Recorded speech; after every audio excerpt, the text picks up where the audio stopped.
Hi, folks. Welcome to another episode of Film Study. This is Ken McCusick. We're here with the happy task of talking about the defense from that wonderful win out in LA against the Chargers on Sunday Night Football. And here to join me and talk about it is Denard Melton of the Fire Zone Show. Denard, how you doing? I'm doing good, sir. How are you? No complaints. No complaints. Got the ex-linebacker on. Got a good show of linebackers to talk about, in addition to a lot of other defensive players. Yes, absolutely.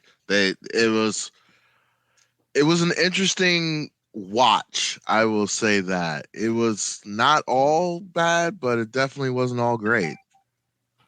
So, anything to complain about in terms of the defense for this one from you? Just more nitpicking. Mm-hmm. Certain guys had bad series, and you can see it show up in the reason why San Diego was able to move the ball a little bit. Mm-hmm. All right. So, well, I think in general, though, we'd say that the defense really bailed out a fairly mediocre offensive effort. Ravens faced a lot of pressure, a lot of offensive line pass blocking problems, particularly from tackle in this game. Stanley had one of the worst games of his career, even though I don't know if it quite scored that way. We looked at it, but I didn't tabulate it up yet. Be it penalties, pressures, he just looked like crap. Yeah, I'm noticing a pattern with teams. If you look at the Colts, the Browns, the team they just played, the Chargers, those teams and Pittsburgh, what do they all have in common? Great defensive fronts, like good speed edge type rushers who can keep Lamar hemmed in the pocket from above it and not get too much penetration from those two big guys up front if you're in a four-man rush. So it's causing, and those four teams can really do it really, really well. So what you're telling me is they should have no problem handling the Eagles front in the Super Bowl. I'm a little more worried about the 49er front than I am the Eagle front. Okay, 49er front. Hopefully the Chiefs front at some point they'll face. That's another pretty good one, or a pretty effective one in general as a group, like the Ravens. Yeah. But lots still for them to face in terms of good fronts the rest of the year. I thought we had a very broad set of outstanding performances. Very difficult game to pick the MVPs for this. A lot of players really had a hand. Some of them didn't play that many snaps and played great. Others, delivered pressure all night. And guys in the secondary played well in general. I thought just a fine game across the board from a lot of different players. We'll talk about a lot of the individual players in part two of the show. Anything specific stand out to you about the game that is like a big takeaway from the game, from the defensive effort? Very physical, very, very physical from the outset. It seemed to me they took the task on of a team that wanted to reestablish their ability to stop the run. And I know San Diego didn't give them a lot to chew on in the middle of the field, but I was impressed with how the front stood up and the linebackers filled holes when necessary. They did a great job stopping the run, with the exception of the one long run by Herbert, which was a little bit of a breakdown, I felt, in terms of how that play developed. Obviously, letting him get out of the pocket, that'll happen. But in how Patrick Queen chased it down, I didn't like it at all.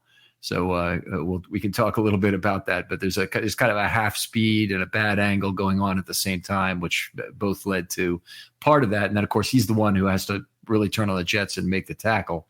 But up and down game, I thought, from Queen in particular in this game. Had some fantastic, enormously key plays in the game, including the forced fumble, the PD on 3rd and 6. Also had some really bad plays. Yeah,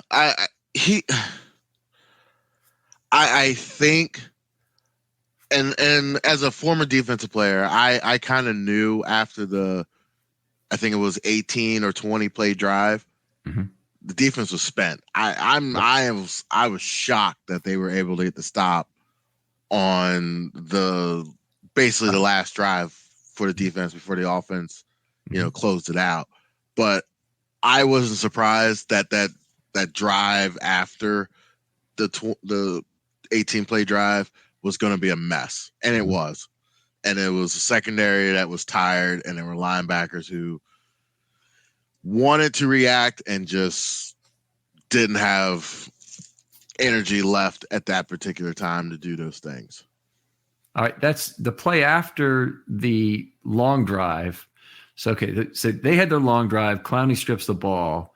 The Ravens drove down the field pretty effectively and missed the field goal by Tucker. Yes. And then they got the ball back, and that's the one where they stopped them on 4th and 6. So they got him to 3rd and 6. Queen got the PD, and then Mollett got the intentional grounding, effectively a sack. Correct. It was fairly incredible. The kind of that 4th and 6, and the fact that they were able to stop him there, and I was not optimistic about that at all.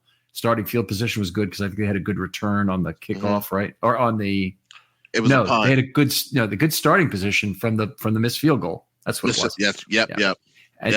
And so I didn't have a lot of confidence at all they're going to be stop them. And I was actually a little bit happy that it was a 3-point game. I thought 6 was worse than 3 in some sense, because if you have a 6-point lead, you force the other team to play 4-down football. And I was not confident at all that the Ravens could stop 4-down football.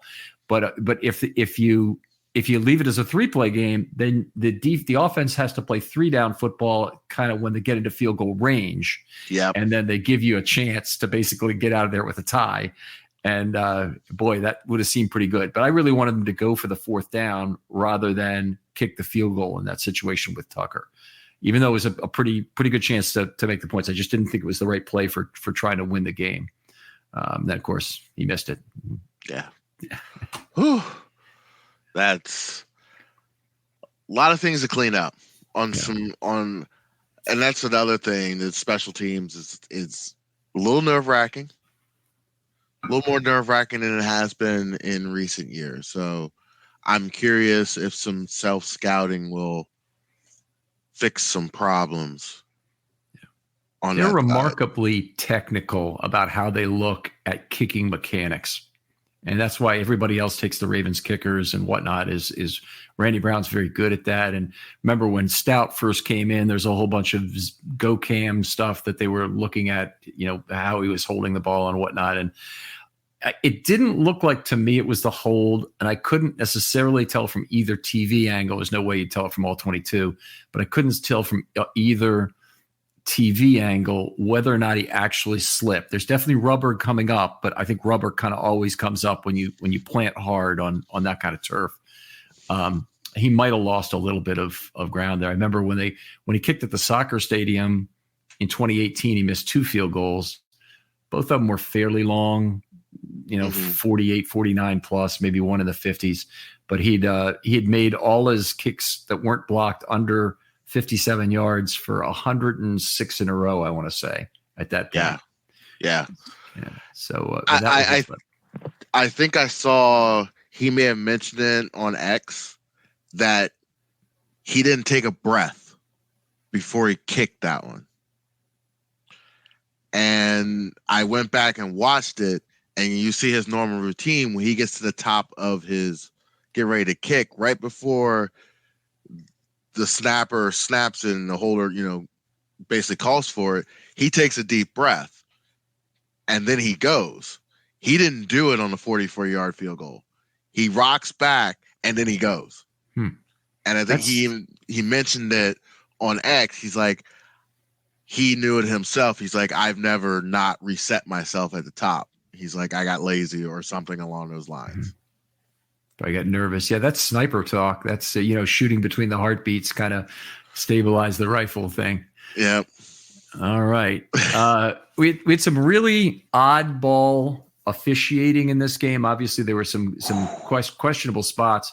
The Ravens lost a sack to a 3-yard missed spot of the football. Pierce ran Herbert out of bounds a yard short. It's very clear. I mean, it's clear as day. He's on the white, and it's should have been a 1-yard loss, but somehow they misspotted the ball by 3 yards, which is titanic in football for them to miss by that much.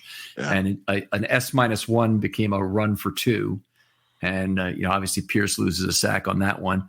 I guess the other thing to talk about is the challenges.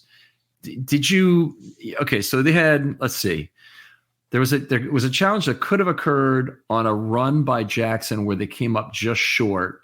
Mm-hmm. And I think that might've been the one where they then ran it out of a direct snap to Edwards and missed it.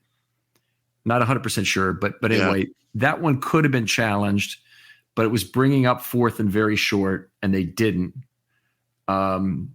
Maybe it was too close to reverse. Any strong feeling about that one? No, that one was, it could have went either way depending on what they looked at it. So that one didn't bother me. Right. And then the other one was the Aguilar one, which was pretty obvious that he'd made it because he fell over the player. And I mean, the video was very clear that he made it, but it brought up a 3rd and 1 instead of a 4th and 1. And so maybe they just felt like it wasn't worth the challenge. If you lose this challenge, it's still one of your 2 challenges. If you don't, otherwise make your other ones, they might've just felt it wasn't worth it. And they didn't try it there, but I would have thought that their guys in the booth would have told them pretty quickly that was clearly a first down.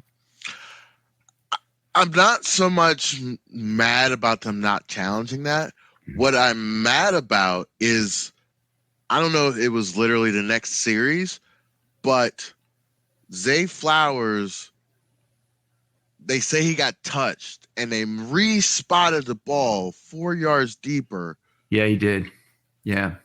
And I'm just like, you couldn't have done that the series before. And like, y'all did it 2 weeks prior in the Seattle game where you called down and they literally just moved the ball without nobody saying anything. Right. That was that half-yard move, right? Yeah, I remember that. So I'm just like, are we going to be not consistent, or we trying to make drama and make the team use a challenge? I don't know.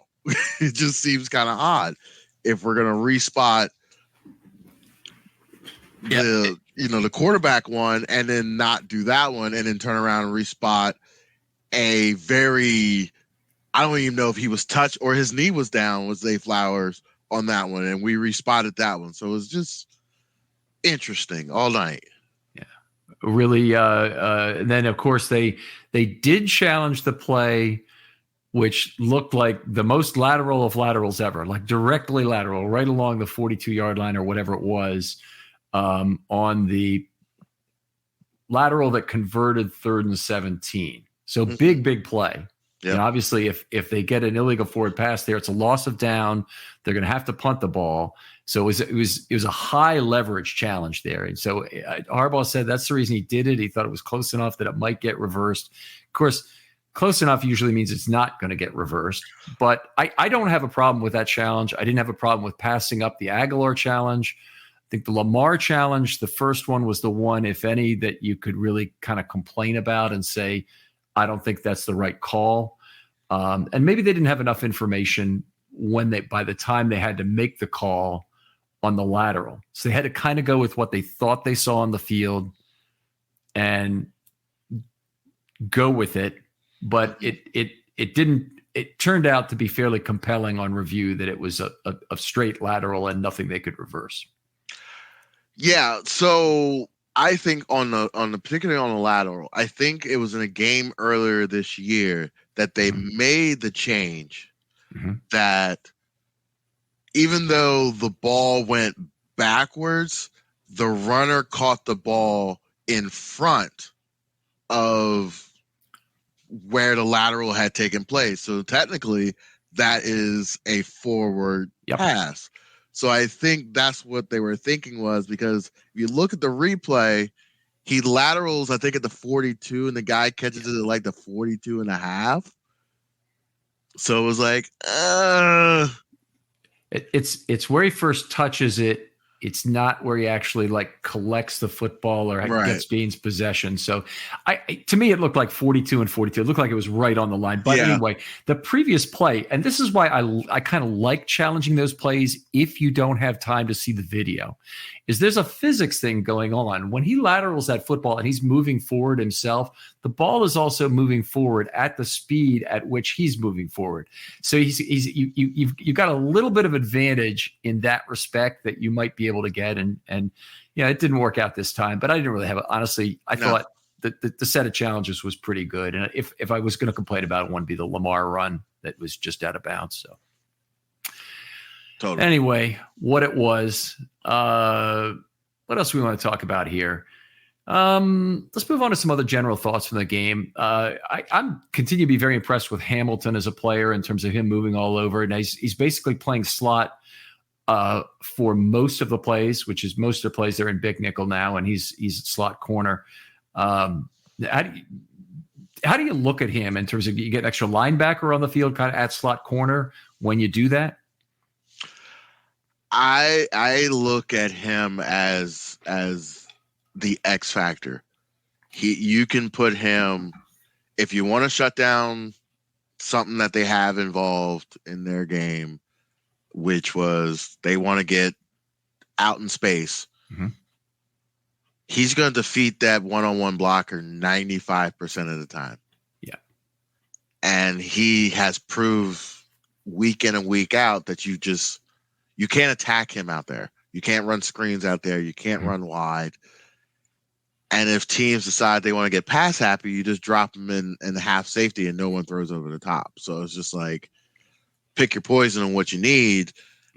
And having guys like Mollett who can kind of step in at those opportune times where you want Hamilton in the back end but still feel confident enough with a guy up there who can make plays, I think is a testament to what Hamilton brings and the smart move they made last year by slowing everything down and just saying, you're just going to be a big nickel for the rest of the year. We're not going to move you to the back.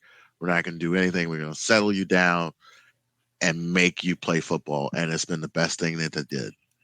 It's definitely been very good. And now I think the question starting the year was where can he become a superstar to me? And all other questions about where you position players, whether you play stone or a slot corner, are secondary to that. But the truth of the matter is, after seeing him play at both positions, he's not a bad deep safety. He's got good instincts. He gets the football. He can play zone defense well, but he's much more impactful underneath. And, he can rush the quarterback. And here's the thing. I want to go back to the first thing you said in response to that, which is talking about taking away the outside plays and his ability to defeat blocks out there, particularly in the wide receiver screen game. But there's a lot more he can do for you, too. Incredible horizontal defender. I'm trying to think of any Raven in team history who was good at defender horizontally. I don't think they've ever had one. And you talk like players like Bart Scott, who were quick and diagnosed very well. Dallas Thomas maybe is the kind of athlete we're talking about here, about a guy who can get out certifiably on a screen pass. Suggs had tremendous instincts, getting to that. But as far as a guy who gets out in space, makes tackles, defeats blocks, does exactly what you want. I mean, it's a special set of athletes that are in that group. And I can't think of a better one. And frankly, I'm having trouble thinking of a better one that I've ever seen play. And I could be made to believe it. I could be made to believe that, hey, I'm not thinking of, the Honey Badger was better at his best or somebody else, but he's a very special player. I mean, he's more athletic than Cam Chandler. Yeah. Even though Cam Chandler kind of redefined kind of that drop in the box type safety. Yeah. What you could do with it.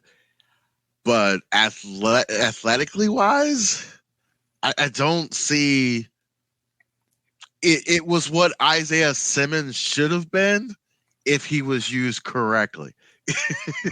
and when Arizona botched it, it was like, oh, you can't find someone to be that, that nickel who can do everything. Because we saw that against the Chargers where my man ran with the fastest dude on the Chargers on a post corner and didn't miss a beat. The other player, I guess, currently in the league who is a similar type defender, but they don't really use him this way, is Derwin James. And they were supposedly, this is the week where they're going to move him back to star. They're what they call slot corner, same big nickel kind of role that they're going to use him in. He just doesn't have the same sort of I don't know if I really call it anticipation. He's probably just not as good a pass defender as Hamilton is when you get right down to it. He's a great pass rusher in his rookie year. He brings everything that Hamilton does as a pass rusher, including some elusiveness, ability to line up right on that edge. But what we've seen from Hamilton in terms of him using his length effectively on the outside, I mean, the schemed up interception, and by the way, that was schemed up right off the bat. He was 3 yards off ball, ran directly into the line between Watson and Njoku, tipped that ball high up like a basketball player, and then he was up for the rebound like Elijah Wan, and brought it down and took it in. I mean, that was just a gorgeous play. Gorgeous.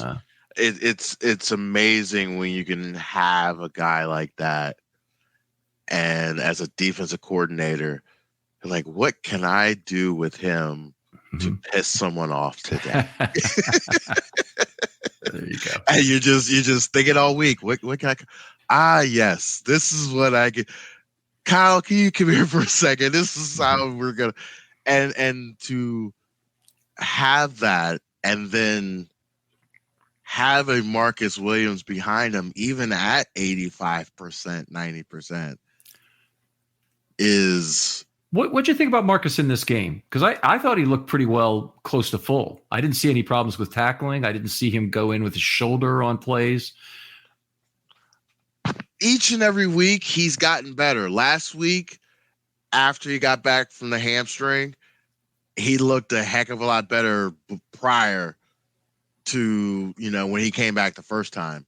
And he's becoming more active in the downhill short passing game. And I think if he had a really working second arm, he would have picked the two that he knocked down. I think he picked those in regular Marcus Williams fashion. Could be that the first one, it seemed like it was an extension for the PD. The second one, I'm trying to remember exactly where it was on the field. It wasn't also on the left side, was it? Yeah, it was on the left. It was right off of the left hash. He was coming down either for the tight end or the wide receiver who had hooked up. Okay. All right. I'm still having trouble. One was with Hamilton. They both got PDs, and Hamilton shouldn't have got a PD. He never came close to touching the ball, but he had great coverage. Don't get me wrong. That was the post corner that he got his hand on. And then later in I think it was either earlier in the game, he came down hard.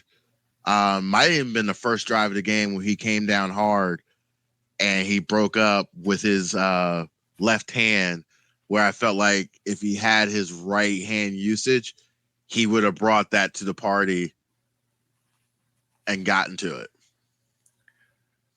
Because he did it last week too, where he broke it up and he got his left hand in there. But I was like, regular Marcus would have gotten two hands on that one.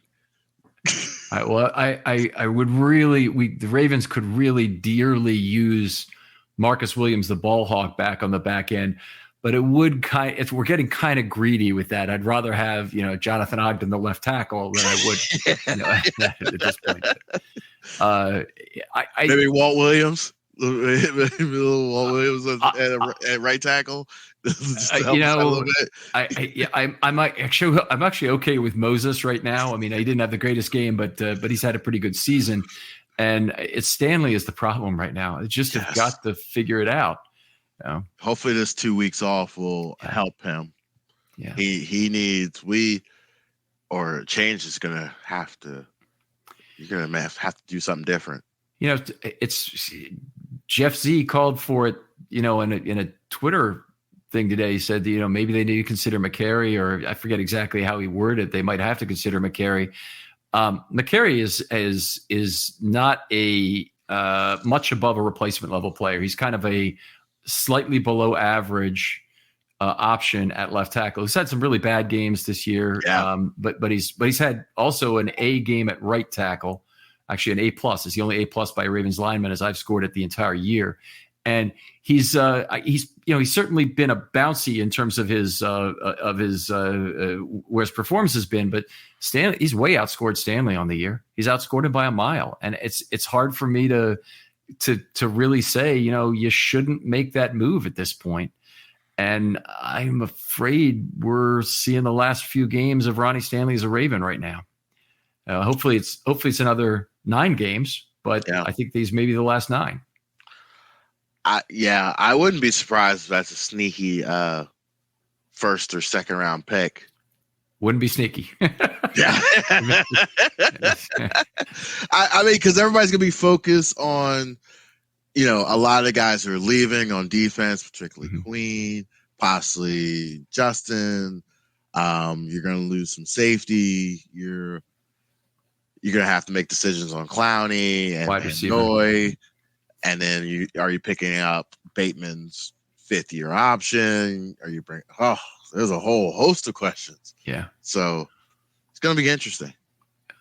So the Ravens have had this historic split of being not able to stop the run in the typical Ravens fashion. They've given up 4.5 yards per carry for the season. I mean, the Ravens, they've never accepted that. This year, they've accepted it. This is the deal. We're going to be a great pass defense team because we'll start in too high on most plays, and we're going to. If you want to run at us, go ahead. We think we can stop you. We think we can beat you with 6 in the box or 6. You can run your 11 against our nickel basically all you want to. And other teams have had, modest success doing that. But when that translates to 4.2 yards per pass play, which is the best by a mile in Ravens history, it's been a great trade for the Ravens. Sometimes as a defense, you have to give up a little to gain a lot. Yep. And they're willing to say, if you want to sit there and run 18 plays and get 3 yards in a cloud of dust, 4 yards here, you may break 1-7 here and there.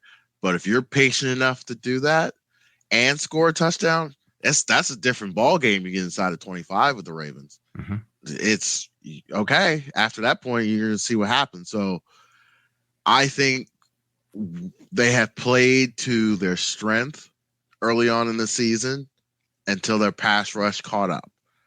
Now the pass rush is consistent. It's a madhouse up front, and it's helping the secondary be even more suffocating. And that's not, turning into turnovers per se in terms of interceptions, but it's turning into sacks for the guys up front because they're holding on to the ball a little bit longer because they're taking away the first option right away and making the second one look a little murky. No one has been testing the Ravens deep at all. Not since, even since before Geno Stone really started on his incredible run, no one was really testing them deep at all. Herbert, who throws a lot of deep balls, had something like 5 thrown 15 yards or more in this game out of 44. It might have been 7, but he was like 2 of 7 or something on those throws. It wasn't anything really dangerous. One play was the very first play of the game. I'm sorry, the third play of the game where he had the pass right to Everett, I think it was, for 31. I think it was Everett, the tight end. Yes, got behind the defense. Yep. Yeah. And a handoff to nobody in that situation. So you probably had some post-play talk going on that I couldn't pick up on the TV angles. In terms of what was going on, but somebody blew that assignment. So it was most likely Stone. Yep. Because he got Izzy into the backfield. He saw Herbert was about to break, and he took a step to the right and lost Everett as he came across. Mm-hmm. And then when Justin bounced back into the pocket, there he was. Yeah. And then other than that, they did throw a 17-yard out on the left side that was over Hamilton in front of Stevens in cover 3. And it looked like to me on that play that was probably not going to be defensible no matter what. But Stevens did not react quickly enough to that ball. Like he wasn't really in the right spot to contribute to defense, even if the throw had been a little off, say. In that case, the throw was in such a perfect position. There's no way they're going to be able to defend that ball. Yeah, absolutely. And I will say this about Mike McDonald and the staff in terms of scouting. They realize that San Diego does not like to do anything in the middle of the field. Mm-hmm. It is barren world if you look at how much San Diego throws over the middle. And it's very limiting to their offense. And I said it on X after the game, like immediately after the game, when I watched the last play on the 4th and 6. I don't care what defensive coordinator you are. You're an absolute demon to drop 2 defensive tackles on a 4th and 6 play in the middle of the field, 50-yard line. Like, you have no issues because you already knew where the ball was going. It was going outside to Keenan Allen. That you knew it. You knew it, and you said, Here's my wildest blitz that I shouldn't run, but you know what I'm going to do today? Here we go. They did that on consecutive plays, by the way, 3rd and 6 and 4th and 6. Yes. On the 3rd and 6, they drop, and they've done this a fair amount of times. Pierce has picked up about 15 or 20 coverage snaps now on the year so far. I don't have the exact number, but really loved the effort on the to dive for the interception. That was nice to see. And then the previous play, they kind of did throw back to the middle, and it was in the 4 slot between the numbers and the right hash where Queen made a play on the football. So that was, it is definitely where the Ravens' coverage weakness was on those plays. But great to see him. Great to see him make that play. That was a huge one. That was necessary because teams had lately been picking on him just a touch with the running back out in space a little bit. Yeah, he did a real good job with Eckler in this game in particular. He only really had one bad play against Eckler, and we'll get to that a little later when we talk Queen. I did want to talk about Herbert in this game because the Ravens are on this historic run, and they have a chance to set the record for post-1982 for the best ever team in terms of yards per pass play allowed. And that's the 2008 Steelers at 4.3 yards per pass. So they're about 0.12 ahead of them right now. And this was a game where you go into San Diego, you're playing on the road, you're playing on turf. You've got Justin Herbert, who's one of the guys who can certifiably pick a zone defense apart.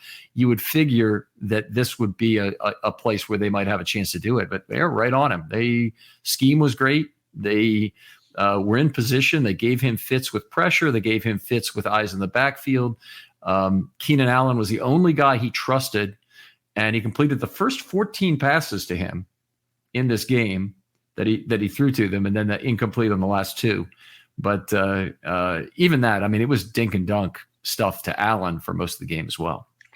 Yeah, Stevens did a heck of a job with the majority of the snaps that he handled with Keenan Allen. And that one in the 18-play drive, that was the only series of plays they actually targeted Allen it was probably 6 or 7 plays in a row at one point, and they were force feeding them, and they were only picking up 4, 8, 3, 7. Like, it was a master class in how to keep things in front and then punish it in front of you, because they had 3 fumble turnovers.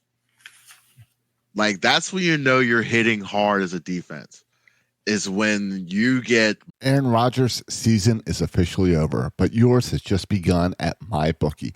NFL, college ball, and a brand new cash-out system gives you options to bet and win all season long. First 2 legs of your parlay hit, cash out early and place another bet, or let it ride for a chance at an even bigger payday. Join us at MyBookie for an entire season filled with daily odd boost, same-game parlays, and huge prize pool contests. Right now, MyBookie has a no-strings-attached cash bonus that lets you deposit and withdraw quick.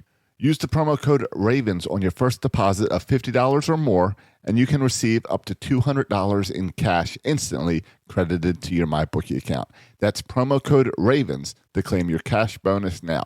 You can bet anything, anytime, anywhere, only with MyBookie. Multiple fumble recoveries, and not like strip quarterback. I'm talking about guys catching balls in the midfield that were happening and balls being dislodged. I see that. I want to hear your reaction to this as a linebacker, but I see that as great rallying to the ball tackling, which, by the way, is one of the things you get with zone defense because everybody's watching the same freaking movie. Okay, you're all looking at that. What happened at the same time? Yes, they are.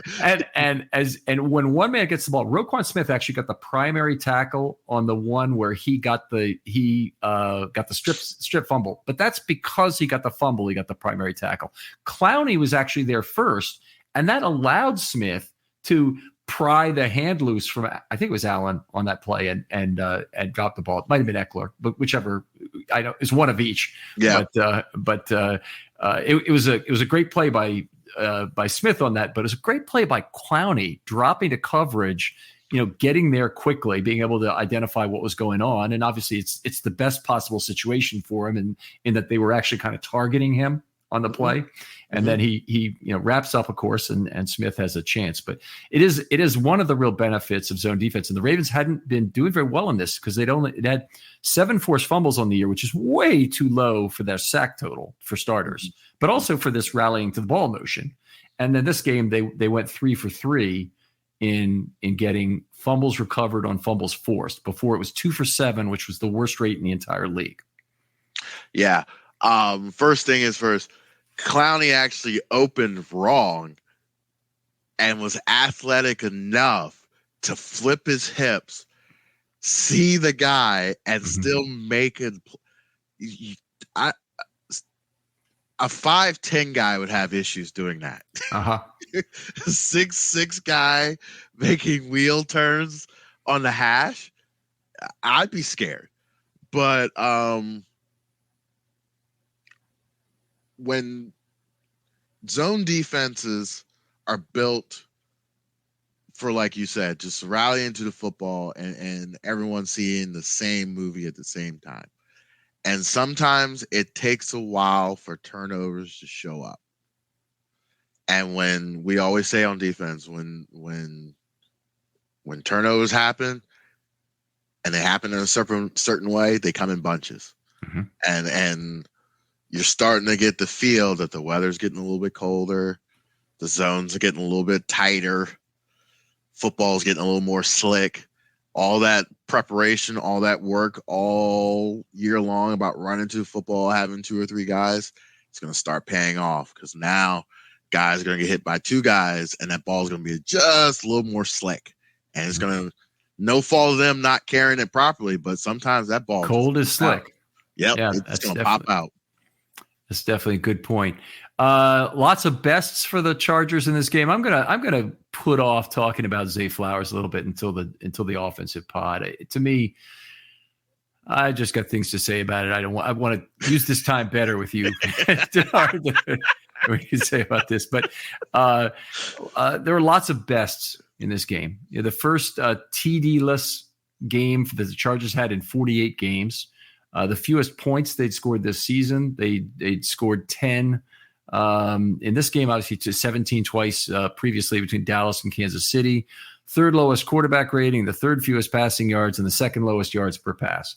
So all around, fantastic defensive effort. You do expect the Ravens to be above average in some of these categories, but to go in and play an offensive team like the Chargers, which I'm not saying they have a lot of weapons in terms of the passing game because a lot of it's Keenan Allen, but they do have Herbert, and Herbert can put the ball right on some receivers, even ones who are not necessarily, he can make use of an Erickson. He can make use of an Everett as he did in this game.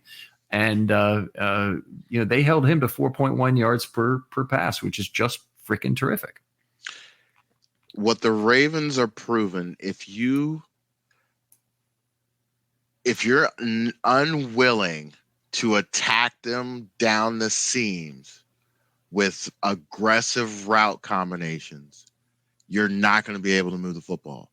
Cleveland was willing to do that with Deshaun Watson and push those seams.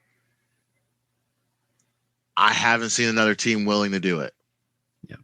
And go ahead. I was going to say they did two other things in that game I thought were really good. One is I thought Watson really decoded pressure very well in the second half of that game when he went 14 for 14. And as the Ravens were trying to stunt, the ball was out quickly. Now, one thing as a defensive player is stunts take time. They're great at confusing offensive linemen, but it takes 3 seconds usually to get home on those plays. So you better have coverage on the back end. And he was just too good at getting the ball out. And what made that additionally damaging is their run game is a very heavy run game with Ford. Their screen game is a very heavy screen game with Njoku, and that put Williams at risk as a tackler. Yes. I saw PFF only had one missed tackle for Williams, but that doesn't count the 7 other tackles that he avoided trying to make. or just pushing the guy off into the sideline. Yeah, hurting him. Yeah. Yes, absolutely. Which all right. I hope that's behind us, at least in terms of teams being able to aggressively go after the seam, because yes, the middle of the field is some of the places where cover 2 is at most at risk. It's not always that simple though for the Ravens, right? Because you see them, they play all these matchup zones, they play all sorts of different scheme coming off of that. Oftentimes, a lot of that's predicated on what that slot corner is doing, and one of those safeties has to rotate down, usually Stone, to come into the box and cover that slot receiver more effectively. But they do a great job, I think, of starting from cover 2 is always good about making the other team fear throwing deep. Yeah. I think they do a very good job of everything looking like a 2 shell. If it's 2 read, 2 man, 2 under, if it's rotating in the 3, if it's rotating in the robber, in the zone fires, however they, explain it on their end. It's just, when you look at the old Chicago Bears, when Lovie Smith was there and they played a lot of 2 coverage, it wasn't so much that they played a lot of 2 coverage. Everything looked like cover 2. So when even post snap, it was hard to decipher if it was cover 2 or cover 1, cover 1 or cover 3, because their safeties were so good with late rotations. So you're seeing the same thing here in Baltimore, where everyone knows each other now. There's no second guessing. There's no, where is he going to be? He's going to be there because he's been there every time I've looked back there before. So I have no question in my heart, my mind, and my ability that if I do what I'm supposed to do, trust your teammate. And if he's not going to be there, that's not on me. That's on my teammate. Accountability. There you go. Defensive line, I thought played extremely well across the board. Every single defensive lineman, this does not happen often. Every single defensive lineman, the interior guys I'm talking about, the big 5, either had a share of a sack or a fumble recovery or both in this game. And that's pretty freaking incredible. Urban recovered a fumble. Pierce recovered a fumble. Pierce should have had a sack, but they misspotted the football. Matabike and Travis Jones shared a sack. So it's half a sack, I guess I'm saying when I say that. And who's the last one I'm forgetting who also had a sack? Cloudy. No. Interior DI. I'm sorry. Oh, Washington. Yes, Washington. Yeah, welcome nice back. Yeah. I didn't like the fact that he was a healthy scratch. I wondered if it was an illness or something. But oh man, do I hate starting an NFL game with only 4 defensive linemen. It hurt them against Cleveland. They won't do it again. Yeah. I hope you're right. I really hope you're right. Well, if you saw a couple things that the Ravens did defensive front, they busted back into their old school 3-4 just to show everybody if you're going to think you're going to run down our throats. No, we still have this in the bag. And with Pierce, Washington, and Jones. Oh, you mean they play base defense? You're saying they play base defense? Yeah, a handful of snaps. It still wasn't much. They're a nickel team. Yeah, they just sprinkle it in there just to let you know. So I mean, I know this is a defender, Denard. So I'm not telling this to you, but there's really the offense dictates what the defense is played. So it's the offense decides when you're going to play nickel and when you're not. And there's only one personnel package where the defense really has a choice, and that's 12. Now 12 is fairly common in the NFL, but a lot of teams don't really play it at all. They don't have a second tight end they like to get on the field. And then some teams do. The Chargers have, I guess they have a couple of tight ends. Everett was the one we saw most of the game, but when they did have a choice, when you have a choice to play 12, the Ravens have the ultimate nickel corner for that in Hamilton, because he's perfectly good against a flex tight end, and he's perfectly good at stopping the run if you want to try and run it out of 12 with two inline guys, or put one in the backfield and have one inline, or whatever you might want to have.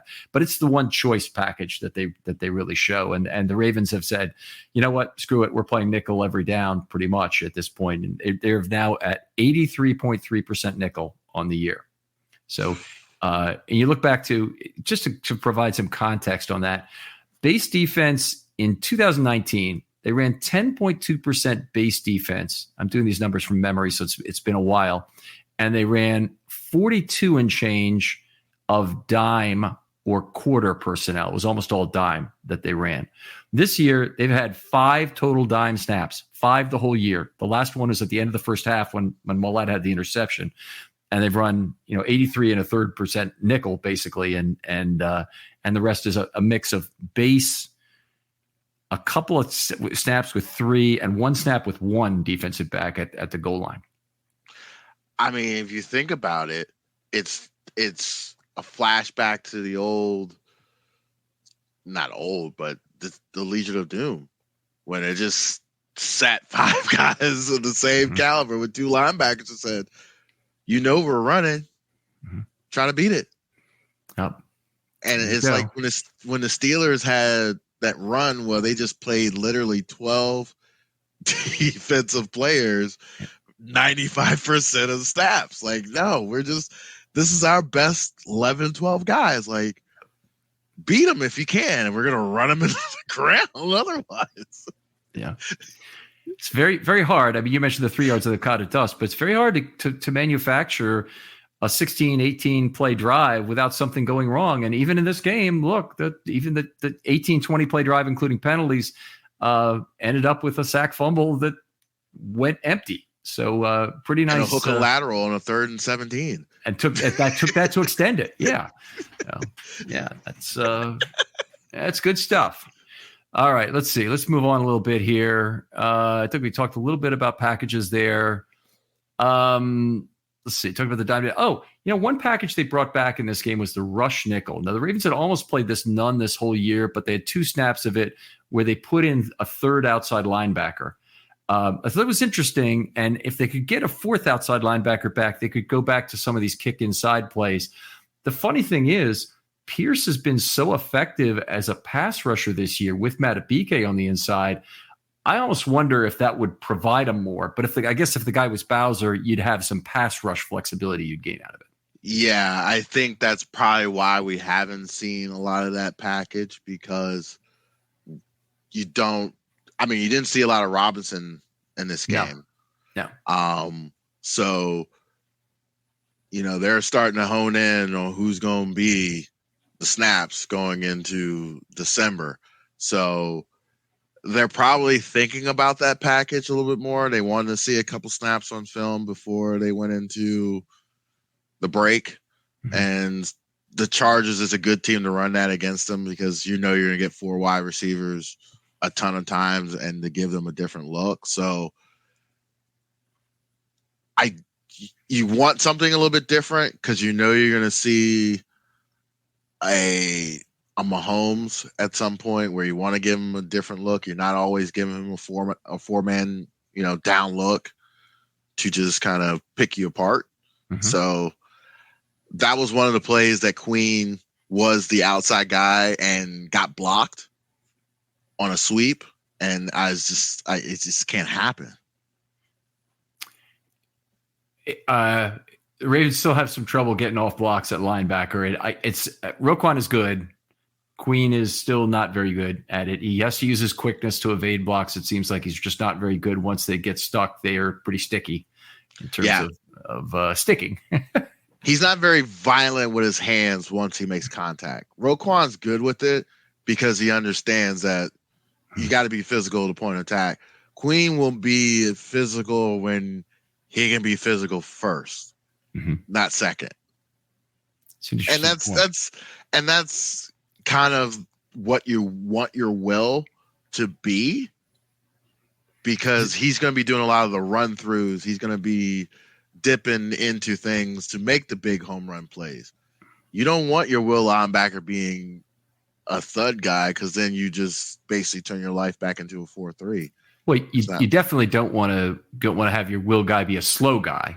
I mean, I don't mind if he's a thud guy and can get off blocks too, if he retains all the speed that I want out of my will. But Bart Scott and Queen are maybe a little bit similar. Queen's the better athlete, no doubt about that. Scott did a lot of things awfully well in terms of being a very smart football player, and he earned that. He understood schemes. Yeah, he understood schemes, and he understood, if I'm physical first as a point of attack, I'm going to win 90% of those battles. And he didn't mind being wrong and fast and figure it out when I get there. I know it's been 15 years since Bart Scott left the Ravens to go to the Jets in 2009. So Rex Ryan went to the Jets. And I know there's some younger fans who don't know this story yet. But when Rex Ryan went to the Jets to take their head coaching job, he showed up at 12 o'clock midnight on the day free agency opened in his Suburban or whatever truck he had and said, "Come on, Bart, we're going to New York." And he took him to the tour of their facilities, and they got him signed before the Ravens could do anything about it. And Ray Lewis actually kind of angry about it. The Jets were the team that was looking for a new linebacker and leader and somebody to give the green dot to. And frankly, the Scott signing kind of cockblocked him in terms of his opportunity. It's so interesting you brought that up, because I remember reading about how Bart called the Ravens at maybe 12:10 or something, and said, "I have this offer for," I think it was 5 for 35. Was that the deal? Might have been that 6 for 48, whatever. I'll look it up while you're doing that. I want to know. It was a lot for the time, because we had offered him before free agency opened, I think 5 for 30. And I think the Jets guaranteed more money. We were just we were about to go into a salary cap purge because of the Haloti Ngata, Albert Hainsworth nonsense that we had to pay because the NFL couldn't keep the Redskins from butchering the salary cap with their lovely contracts for Bruce Smith and Deion Sanders. Yeah, there you go. Okay, I'm sorry, I can't find the salary for that. I did give it an effort there, but it's pre-OTC days, and it was a it's not on Wikipedia. There's probably some way to find it. I'm just too slow for during the show. Did want to move on, talk a little bit about pass rush before we break here, and then we'll come back for part two. This was a game where McDonald made use of both numbers and blitzes to good effect. He's used other elements of deception, but it was fairly straightforward in terms of using numbers and blitzes. Now, when I say numbers, a lot of people call those blitzes when you rush 5+. Okay, we'll talk numbers first. That's what that is. It's when they rush 5+, 14 times, only 34 yards gained by the Chargers on that play. So that's 2.4 yards per pass when they rushed 5. And I'm struggling getting to the right page here, but that's one I happen to remember. And when they rushed 4, they got 3 more sacks and 3 turnovers on 32 plays and gave up 4.8 yards per pass, which seems high to me now. I don't know why, but it does. But with 3 sacks and 3 turnovers, you go ahead and take that. The thing that's been incredible this whole year, Denard, is that the Ravens been able to continually generate so much pressure with a 4-man rush. And it's been some different 4-man rushes, kind of like their 2 high shells morph into something different. But a lot of the 4-man rushes have been things where you're blitzing 2 guys, like Maulette and Smith say, with dropping the 2 interior defenders into coverage. So they've had some tricky stuff, but still amazingly effective with the 4-man rush? I think maybe it was Mike McDonald, maybe it was Chuck Smith who said that the pass rush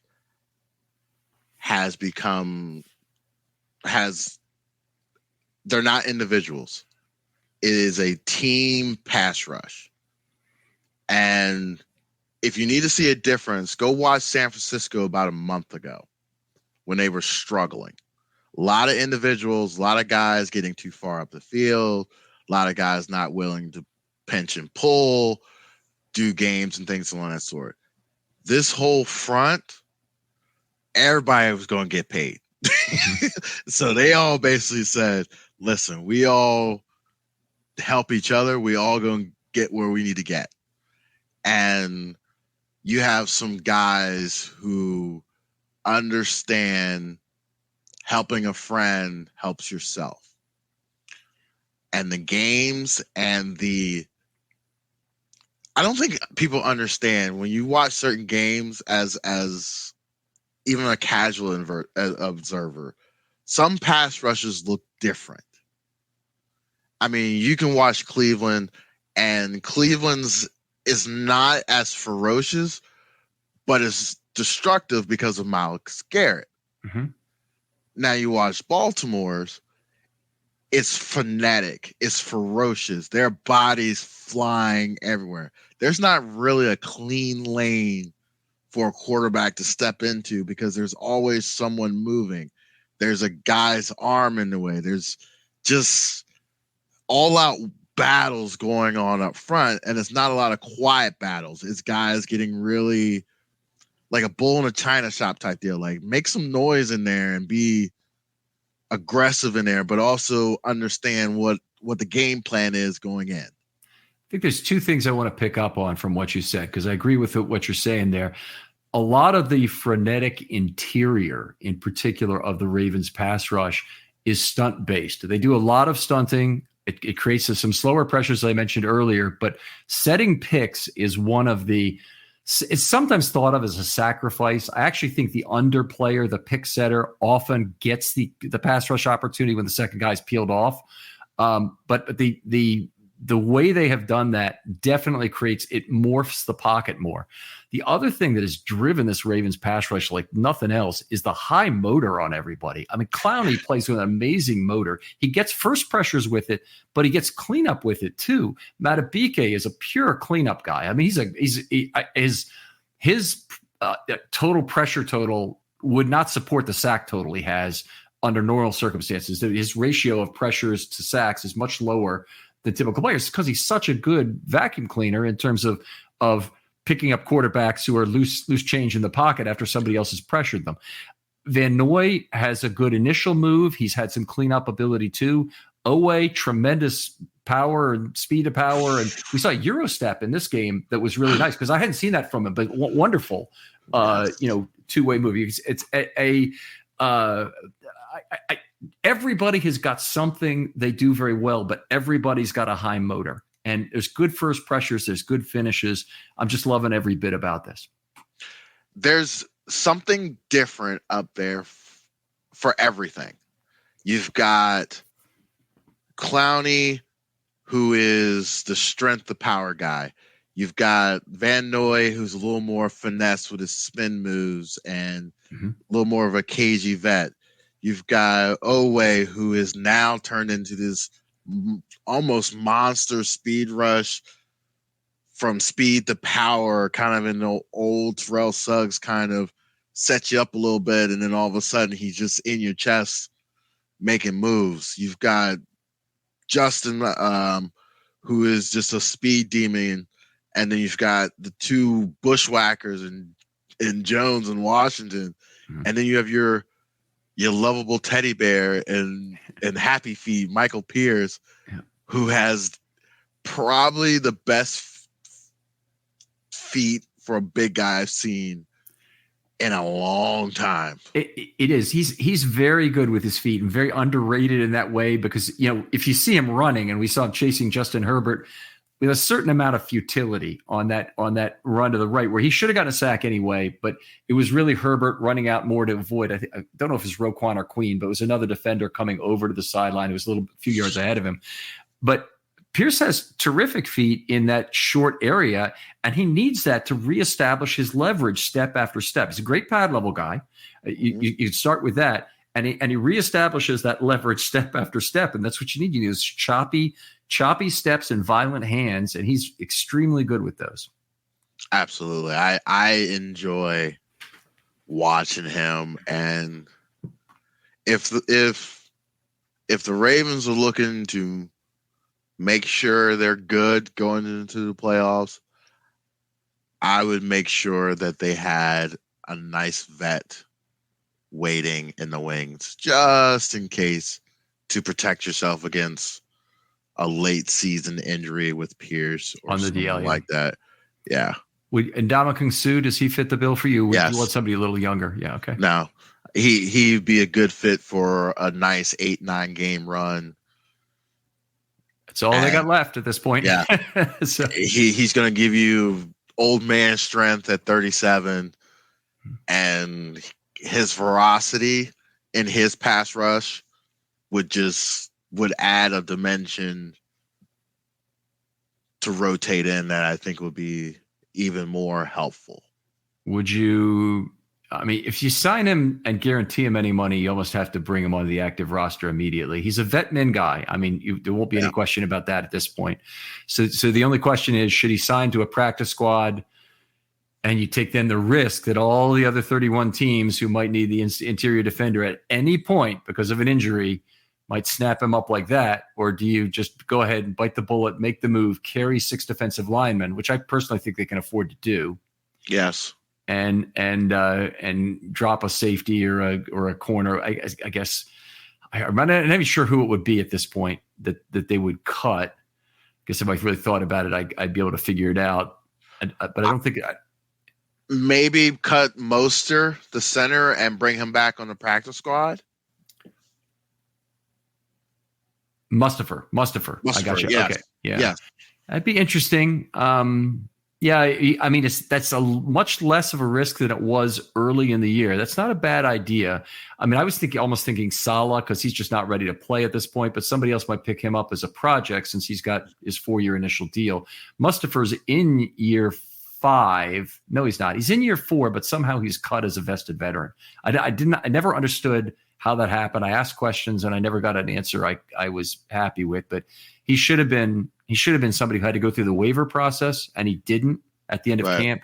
So now he's a veteran. You don't own any future rights on him. So I guess he'd be a logical cut at this point, since you're much less worried about losing any particular lineman the rest of the way, even though I think, it's part of the strength of the Ravens is they have 8 good linemen that they can still turn to.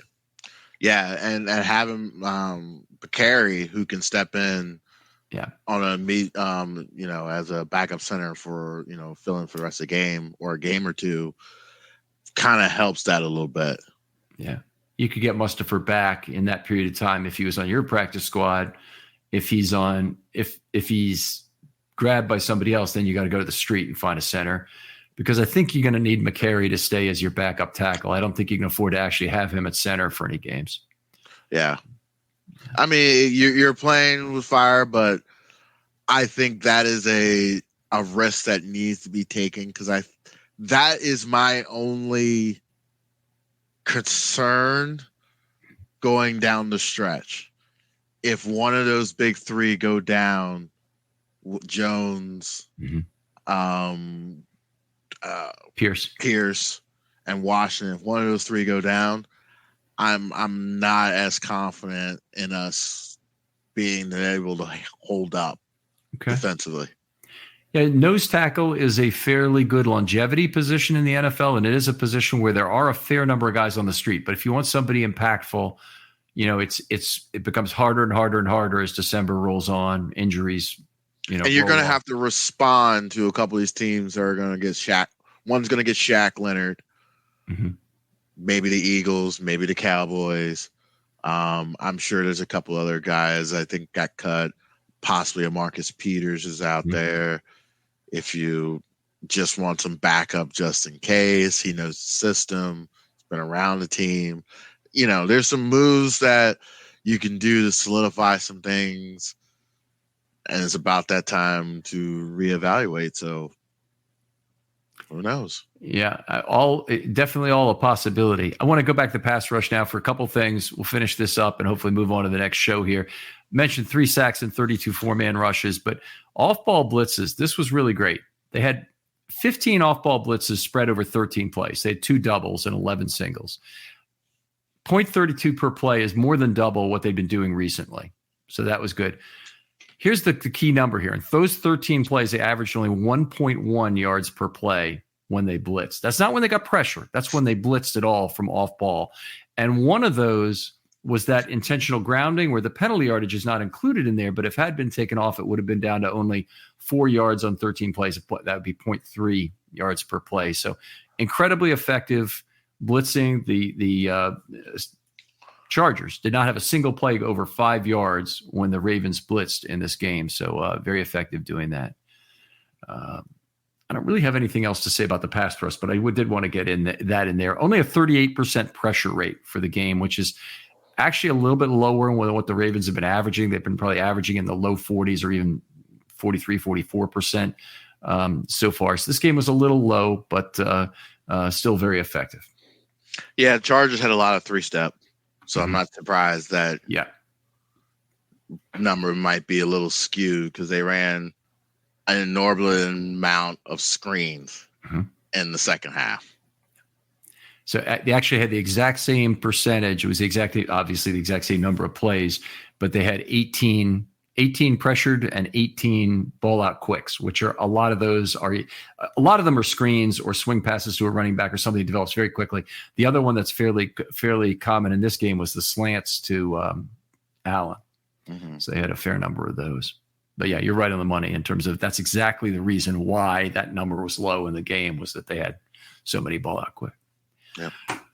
Denard, always a pleasure talking football with you. Tell folks where they can find your work online or talk football with you if they want to. You can find me at the Fire Zone Show, or you can find me at Denard13 on X, and hopefully we'll get back cracking, giving you out some more content on the Fire Zone.